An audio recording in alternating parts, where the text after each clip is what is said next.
Hello guys, it's me again. Welcome back to our video. And for today, we are getting ready for school.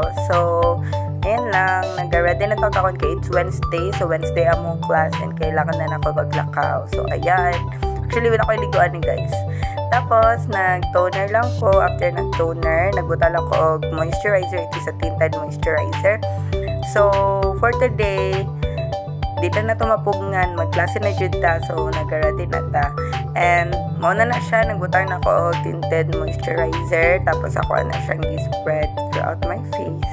Loko balon sa ko ingon guys, kay taas day kayo ang kon, dapat tayo akong gi-fast forward, pero okay, wala man ako siya gi-fast forward, sige panindigan natin. And by the way, ang ako ang manghud ay kaon guys, maguban siya sa ako, kay gusto niya maguban, kay boring daw sa balay, wow, may nalalaman na siyang boring, so sige, ato na lang siyang iuban. So ayan, now nag-apply na ko sa ako ang eyebrow. It is an eyebrow soap ng O2O. Ayan, so ano lang, apply lang ta, kay wala lang good. And after na to nag-eyebrow, mag-diretso sa ato ang lip tint na all around. So, ginagamit ako ni lip tint sa lips, sa cheek, sa pang-eyeshadow, and also sa chin. So, ginabutan na to siya guys, kay ingon mo nila dati para daw normal ang pagka-red. Pero di ba nababalad na red ako guys, kay butoy. So, ayan, nakita na ninyo, gina-spread na ako siya throughout my face. Ingon sa mga classmates, sige daw kog makeup. Ano daw ko nang makeup daw ko, pero dili good. Kuan lang jud, lip tint lang jud na all around. So after ako nag-lip tint ganina, nagamit ko og Face Lady na magic tint. Magic tint ba to? Basta ka napapasinaw sa lips. And then the last thing is face powder to set everything up. And then we are ready to go.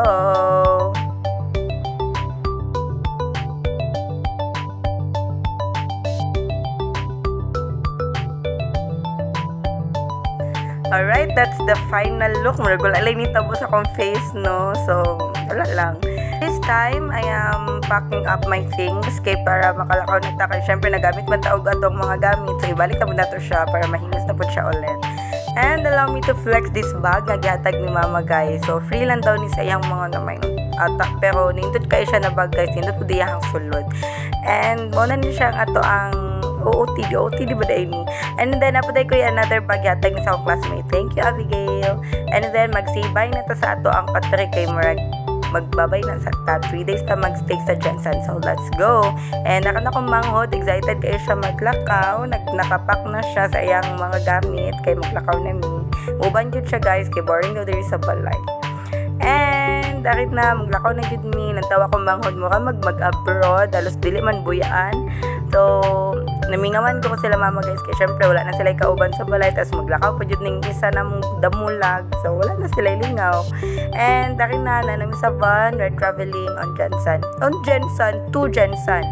And now, nana ko diri sa Jensen guys. Pato na ako sa school ani. Wala na ako ng ka-video na nakabot ni sa balay. So, diretso na niya siya guys. So, tekatik for the video kayo ang person. And then, syempre, dapat sa school. And habang nagka-klase, nag-video-video ko.